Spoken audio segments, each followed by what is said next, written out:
বাবু সলাতিল মুসাফিরি ওয়াল মারিজি, মুসাফির এবং অসুস্থ ব্যক্তির সালাত।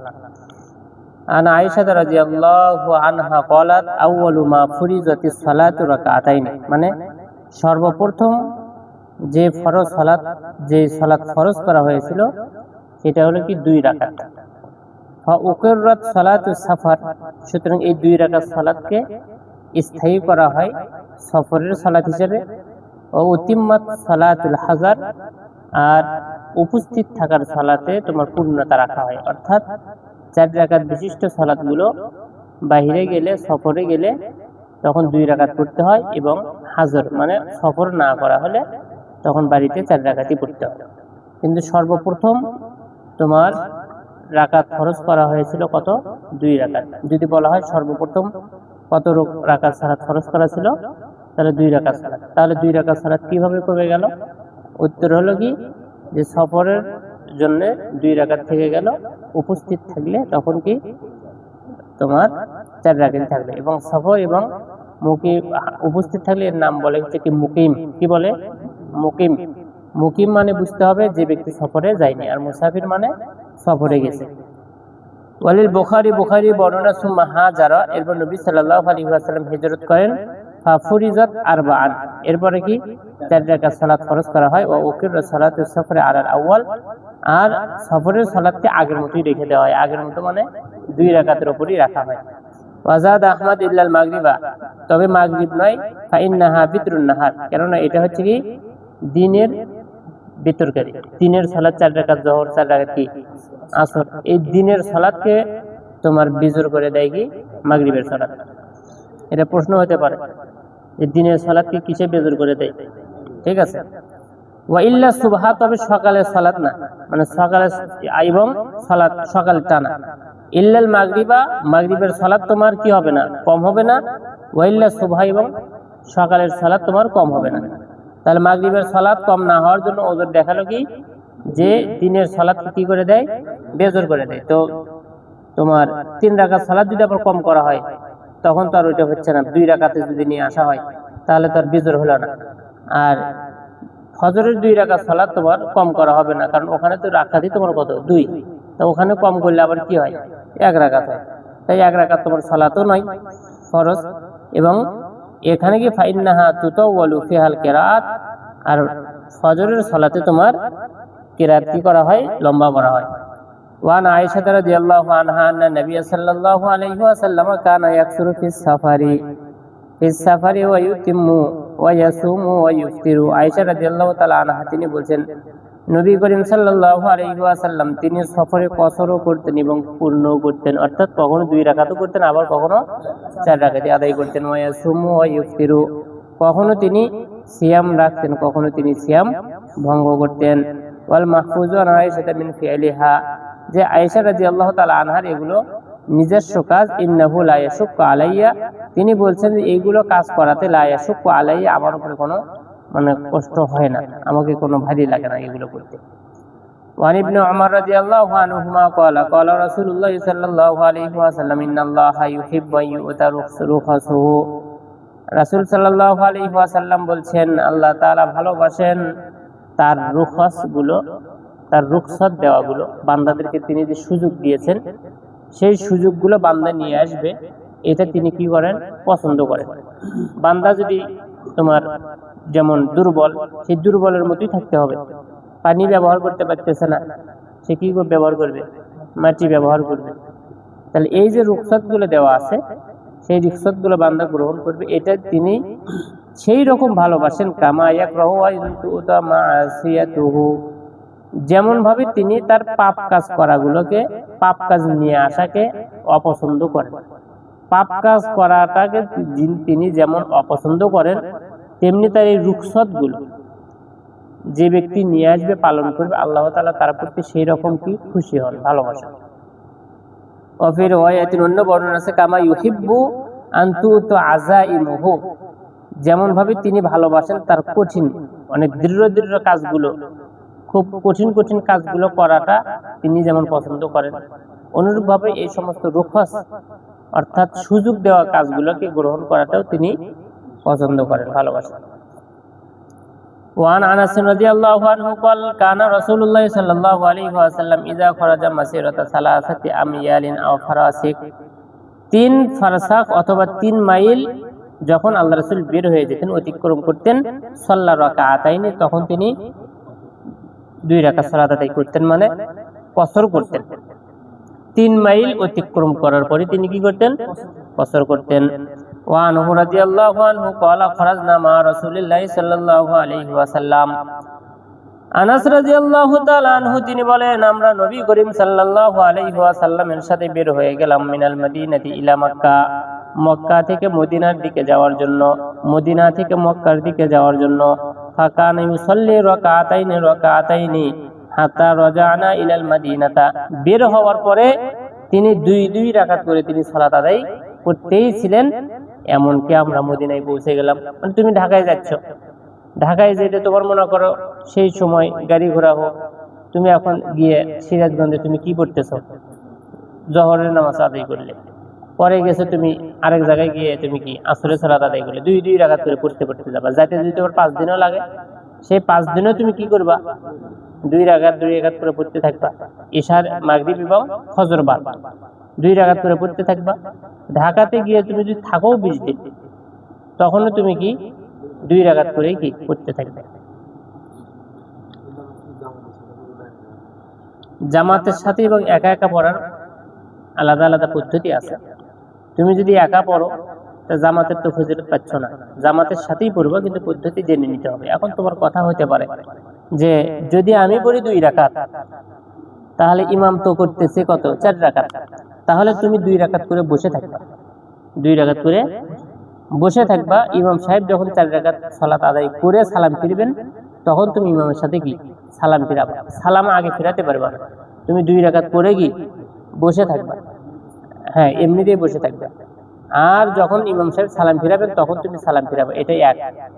2 নম্বর পদ্ধতি, তুমি ঢুকছো 2 রাকাত শেষ হওয়ার পরে, ইমামি 2 রাকাত কি শেষ, এরপরে তুমি ঢুকছো, তখন তুমি তোমার নিয়তে সেই জায়গাতে 2 রাকাত সালাত আদায় করে কি করবা?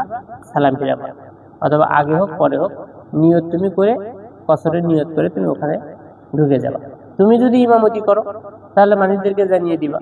তুমি 2 রাকাত সালাত আদায় করে যখন সালাম ফিরাবা, পেছনের লোকজন তারা উঠে কি করবে? কাজা করে নেবে। তো ওরা একলাই পড়বে। তখন তোমার নিয়ত হলে তুমি মুসাফির, অদিন নিয়ত থাকবে ওরা হচ্ছে কি মুকিম অবস্থায় যারা এলাকায়। হ্যাঁ, না 4 রাকাত ওই যে উপরে হাদিস তো গেলই, আল্লাহ রাসূল তিনি সফরও করেছেন এবং তিনি পরিপূর্ণও করেছেন, সমস্যা নেই। وعن ابن عباس رضي الله عنهما قال أقام النبي صلى الله عليه وسلم 19 يوما, নবী করিম সাল্লাল্লাহু আলাইহি ওয়াসাল্লাম তিনি 19 দিন অবস্থান করলেন। ইয়াকুসুরু, এই সময়টাতে তিনি কি করেছেন? কসর করেছেন। অন্য বর্ণনায় আছে, অন্য শব্দে আছে বিমাক্কাতা 19 ইয়াওমান, কত? মক্কাতে তিনি থেকেছেন কতদিন? এই 19 দিন তিনি থেকেছেন। ওয়াফি রিওয়ায়াতিল আবি দাউদ, আবু দাউদের বর্ণনায় আছে 17 দিন। ওয়াফি উখরা, অন্য জায়গায় আছে 15 দিন। এটা নিয়ে রাকাত সংখ্যা নিয়ে মতভেদ আছে। ইমরান ইবনে হুসাইন তিনি বলছেন 18 দিন। তো মূল কথা হচ্ছে যে এটা এখান থেকে যেটা বুঝতে হবে যে দিন যত বেশি হোক, তোমার কি করতে হবে? কসর করা ভালো, কসর করাটা উত্তম। যদি কেউ কসর না করে তাতে কোনো সমস্যা নেই। ওয়ালাহু আন জাবির রাদিয়াল্লাহু আনহু আকামা বিতাবুক 20 ইয়াওমান ইয়াকুসুরু সালাতা, জাবির রাদিয়াল্লাহু তাআলা আনহু থেকে বর্ণিত, তিনি তাবুকে 20 দিন তিনি অবস্থান করলেন। ইয়াকুসুরু সালাতা, এই 20 দিনে তিনি কি করেছেন? কসর করেছেন। ওয়ারওয়াতু সিকাতুন। وعن انس رضي الله عنه قال كان رسول الله صلى الله عليه وسلم اذا ارتحل في سفر, যখন তিনি কোন সফরের জন্য প্রস্তুতি গ্রহণ করতেন, ক্বাবলা আন তাজিগা শামসু, যে সূর্য ঢলে যাওয়ার পূর্বে, আখারা যুহরা ইলা ওয়াক্তিল আসরা ইলা ওয়াক্তিল আসরি, তখন তিনি জোহরের সালাতকে পেছনে দিতেন, আসরের সালাতের কাছাকাছি করে দিতেন। অর্থাৎ তিনি একটু পরেই জোহরের সালাতের পরে তিনি কি করবেন? তিনি ভ্রমণ করতেছেন, জোহরের সালাত তিনি এখনই পড়তেছেন, ওয়াক্তের সাথে না পড়ে আরেকটু পেছনে চলে যায়, আরেকটু যখন আসরের সালাতের কি হয় কাছাকাছি হয়ে যায়, তখন তিনি জোহরের সালাত এবং আসরের সালাতকে একসাথে পড়ে নিতেন। এখানে বলে সুম্মা নাজালা, এরপরে তিনি তার বাহন থেকে নামেন, ফাজ্জামা বাইনাহুমা, জোহর এবং আসরকে তিনি একসাথে করেন। ফাইন জাগাতিশ শামসু, যখন সূর্য ঢলে যায়, সূর্য যখন ঢলে যায়, ক্বাবলা আইয়ার তাহিলা সাল্লাত যুহরা, যে জোহরের সালাতের পূর্বেই তখন তিনি জোহরের সালাতটাকে কি করে নেন, আগে আদায় করে নেন। অর্থাৎ সূর্য যখন ঢলে যান, যে তার এই কি বলে তার আরোহণ করার পূর্বে, তার সফরের পূর্বেই তখন তিনি জোহরের সালাতটাকে শুধুমাত্র কি করে নেন, আদায় করে নেন। সুম্মা রাকিবা, এরপরে তিনি ওই আরোহণ করেন, সফরের জন্য তিনি বের হয়ে যান। ওয়া ফি রিওয়ায়াতিল হাকিম ফিল আরবাঈনা ওয়া ফি ইসনাদিন সাহিহিন সাল্লায যুহরা ওয়াল আসরা সুম্মা রাকিবা, তিনি জোহর এবং আসর সালাত আদায় করেন, এরপরে তিনি কি করেন, আরোহণ করেন। ওয়ালি আবি নুআইম ফি মুস্তাখরিজ মুসলিমিন কানা ইযা কানা ফি সাফারিন, যখন তিনি কোনো সফরে থাকেন, ফাজালাতিশ শামসু, যখন সূর্য ঢলে যায়, সাল্লায যুহরা ওয়াল আসরা জামিআন সুম্মা তাহালা, এরপরে জোহর এবং আসর তিনি একসাথে আদায় করে নেন, এরপরে তিনি কি করেন, আবার ভ্রমণ শুরু করেন। ওয়ান মুআয ইবনে জাবাল রাদিয়াল্লাহু আনহু قال খরাজনা মা নবী সাল্লাল্লাহু আলাইহি ওয়াসাল্লাম ফি গাজওয়াতি তাবুক, তাবুকা হবে কারণ তাবুক শব্দটা গায়রে মুনসারিফ, ঠিক আছে। নবী করিম সাল্লাল্লাহু আলাইহি ওয়াসাল্লামের সাথে আমরা তাবুক যুদ্ধে বের হলাম। ফাকানা ইউসাল্লি যুহরা ওয়াল আসরা জামিআ, তিনি জোহর এবং আসর একসাথে পড়লেন। ওয়াল মাগরিব ওয়াল ইশা জামিআ, মাগরিব এবং ইশার সালাত তিনি একসাথে আদায় করলেন। এই একসাথে করার জন্য একটু কি করতে হবে, পেছনে দিতে হবে, কারণ জোহরের সময়ই তুমি আসরেরটা কি একেবারেই পড়তে পারবে না। এই জন্য সালাতটাকে একটু পেছনে দিয়ে, এইটা একটু পেছনে গেল, ওইটা একটু কি সামনে আসলো, এতে করে তুমি দুইটাকে একসাথে কাজা করে নিতে পারবা। ওয়ান ইবনে আব্বাস রাদিয়াল্লাহু আনহুমা ক্বালা ক্বালা রাসূলুল্লাহ সাল্লাল্লাহু আলাইহি ওয়াসাল্লাম, আল্লাহ রাসূল সাল্লাল্লাহু আলাইহি ওয়াসাল্লাম বলেছেন, লা তাকসুরুস সালাতা ফি আকাল্লা মিন আরবাআতি বুরুদিন, যে 4 বারিদের কম হলে তোমরা সালাত কি করো না, কসর করো না। 4 বুরুদ মানে হচ্ছে কি মক্কা ইলা উসফানা, মক্কা থেকে উসফান যে জায়গার দূরত্ব আছে, যেমন মনে করো গাবতলী থেকে নারুয়ামালা কত 2 থেকে 2.5 কিলো, 2-3 এরকম না কিলো। তো এইরকম বলতেছে যে 4 বুরুদ কি মিন মক্কা ইলা উসফান, মক্কা থেকে উসফান নামক জায়গা পর্যন্ত, এটা হচ্ছে কি 4 বাড়ির জায়গা। তো এর কম যদি হয় তাহলে তোমরা কি করো না, কসর করো না। তো কসর করার জন্য তুমি নিজে মনে করবা যে আমি দূরবর্তী কোনো জায়গাতে চলে আসছি বা এই জায়গাতে আমি এখন কসর করতে পারবো, এটা তোমার একেবারে কি নিয়তের উপর নির্ভর করবে। এখন তুমি যদি মনে করো ঢাকাতে যাচ্ছ, অনেকেই আছে ঢাকাতে চলে যায়, তারপরে সালাত কি করে না, কসর করে না, আর মন শান্তি হয় না। না, মন শান্তি হতে হবে। তো মন শান্তি হওয়ার জন্য যা করা দরকার, যেভাবে বিদ্যা অর্জন করা দরকার সেইভাবে বিদ্যা অর্জন করতে হবে, কারণ এটাও একটা ইসলামের কি বিধান। অনেক মানুষ আছে হয়তো বা তারা জীবনে কসর সালাত কি আদায়ই করে, আবার কেউ বলতেছে যে না আমি কি করব, ওই 4 রাকাতই আদায় করব। না, 4 রাকাত আদায় করবে সেটা ঠিক আছে, কিন্তু ইসলামের যেটা বিধান সেই বিধানটাকে কি করতে হবে, ফলো করতে হবে, মানতে হবে। وعن جابر رضي الله عنه قال قال رسول الله صلى الله عليه وسلم خير أمة الذين إذا أساءوا استغفروا, আমার উম্মতের মধ্যে থেকে সেই ব্যক্তিরাই উত্তম, ইজা আসাউ, যখন তারা কোনো অন্যায় কাজ করবে, ইস্তিগফারু, তখন তারা ইস্তিগফার পাঠ করবে, ওয়া ইজা সাফারু, যখন সফর করবে, কসরু, তখন তারা কসর করবে, ওয়া আফতারু, এবং তোমার সিয়াম ভঙ্গ করবে। আফতারু মানে কি ইফতার করা বলি না আমরা, ও আফতার এবং সিয়াম ভঙ্গ করবে। এইগুলো করাটা কি উত্তম, উচিত, ঠিক আছে। ওয়ান ইমরান ইবনে হুসাইন রাদিয়াল্লাহু আনহু قال কানাত বি বাওয়াসির, তো ইমরান ইবনে হুসাইন তিনি বলছেন কানাত বি বাওয়াসির, বাওয়াসির মানে হচ্ছে অশ্বরোগ, পাইলস, অশ্বরোগ বুঝো, পেছনের রাস্তায় পাইলস হওয়া, অশ্বরোগ হওয়া, তোমার গুটি গুটি ওঠা, ব্যথা, এই সমস্ত অশ্বরোগ। তো তিনি বলছেন আমার অশ্বরোগ ছিল। ফাসালতুন নবী সাল্লাল্লাহু আলাইহি ওয়াসাল্লাম আনিস সালাতি, আমি আমার সালাতের ব্যাপারে নবী করিম সাল্লাল্লাহু আলাইহি ওয়াসাল্লামকে জিজ্ঞাসা করলাম। ফাকালা, তিনি বললেন সাল্লি কাইমান, তুমি দাঁড়িয়ে সালাত আদায় করো। ফাইন লাম তাস্তাতি ফাকাইদান, যদি তুমি দাঁড়িয়ে সালাত আদায় করতে সক্ষম না হও তাহলে তুমি বসে সালাত আদায় করো। ফাইন লাম তাস্তাতি ফাআলা জামবিন, যদি তুমি বসেও সালাত আদায় করতে না পারো তাহলে তুমি কাঁধের উপরে ভর করে কি করো, সালাত আদায় করো, মানে পাশ করে, চেহারাকে কি করে, পশ্চিম দিকে করে। এই কথা আগেও বলে দিন যে পাশ করে সালাত আদায় করা মানে কি, চেহারাকে পশ্চিম দিকে করা। পশ্চিম দিকে যদি চেহারা করা না যায় তখন তুমি এই সেরাতে কি করবে, সালাত আদায় করবে। وعن جابر رضي الله عنه قال عاد النبي صلى الله عليه وسلم مريضا, আল্লাহর নবী সাল্লাল্লাহু আলাইহি ওয়াসাল্লাম একটা রোগীকে দেখতে আসলেন। ফারাহু ইউসাল্লি আলা বিসাদাতিন, আসার পরে তিনি দেখলেন সেই ব্যক্তিটা একটা বালিশের উপরে সিজদা করতেছে, সালাত আদায় করতেছে, মানে কি সিজদা করতেছে, বসে থেকে সালাত আদায় করতেছে কিন্তু সিজদা করতে পারতেছে না। তো এখন সিজদা করার জন্য কি করতেছে, বালিশ ঢোকা দিয়ে এই বালিশের উপরে কি করতেছে, সিজদা দিচ্ছে। ফারওয়ামা বিহা, আল্লাহ রাসূল সেই বালিশটাকে কি করলেন, নিক্ষেপ করলেন, ফেলে দিলেন। ফাকালা, তিনি বলছেন সাল্লি আলাল আরদি ইন ইসতাতা'তা, তুমি জমিনে সালাত আদায় করো যদি তুমি সক্ষম হও। ওয়া ইল্লা ফাউমি ইমা, জমিনেও যদি সালাত আদায় করতে না পারো, কারণ সেই ব্যক্তি তো বসেই আছে, এই জন্য তাকে আর পুরো বিবৃতি বললো না, দাঁড়িয়ে পড়তে না পারলে কি বসে পড়ো, বসে না পারলে কি কাঁধের উপরে ভর দিয়ে পড়ো, এত কিছু না বলে তিনি বললেন জমিনে আদায় করো, বসে থেকে জমিনে আদায় করো।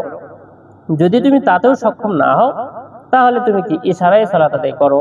ওয়াজআল সুজুদাকা আখফাযা মিন রুকুইক, এমন সময় তোমার সিজদাকে তুমি তোমার রুকুর চাইতে কি করবা, নিচু করবা, রুকুর চাইতে সিজদা কি নিচু।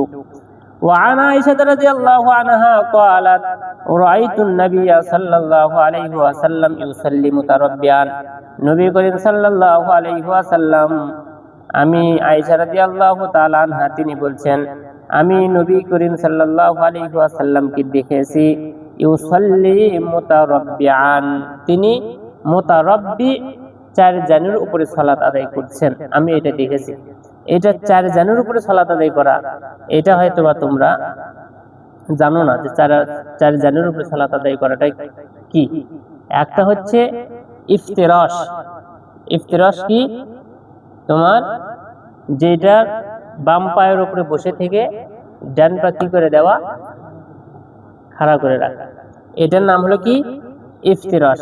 আরেকটা আছে হচ্ছে তোমার তাওয়াররুক। তোমার তাওয়াররুক কোনটা বোঝো, শেষ, তোমার একেবারে শেষ নম্বর বৈঠকে, শেষ নম্বর বৈঠকে যেটা আমরা করে থাকি সেটার নাম হচ্ছে কি তাওয়াররুক। আর 2 নম্বর একটা পদ্ধতি, সেটাতে ইকআ, কি ইকআ, হামজা কফ আইন আলিফ হামজা, ইকআ, এটা হলো কোনটা, যেটা তোমার 2 পাকে খাড়া করে দিয়ে তার উপরে বসা, এইভাবেও কিন্তু বসা যায়। 3টে পদ্ধতি, 2 পা খাড়া করে দিয়ে সেই 2 পায়ের উপরেই কি বসা। ছোট ছোট বাচ্চারা যারা বসতে পারে না তারা যেভাবে বসে এইভাবে বসারও পদ্ধতি আছে। আরেকটা ইফতিরাশ, বাম পা কি করে দিয়ে বিছিয়ে দিয়ে বাম পায়ের উপরে বসা এবং ডান পাকে খাড়া করে রাখা, এটার নাম হচ্ছে কি ইফতিরাশ, এইভাবেও আছে। আরেকটা হচ্ছে তাওয়াররুক। এই তাওয়াররুক হলো কি শেষ বৈঠকে যেটা ডান পা খাড়া করে দিয়ে বাম পাকে ডান পায়ে নিচ দিয়ে দিয়ে একেবারে জমিনে বসা। এই 3টে পদ্ধতি ছাড়া আর পদ্ধতি হয় না, ঠিক আছে।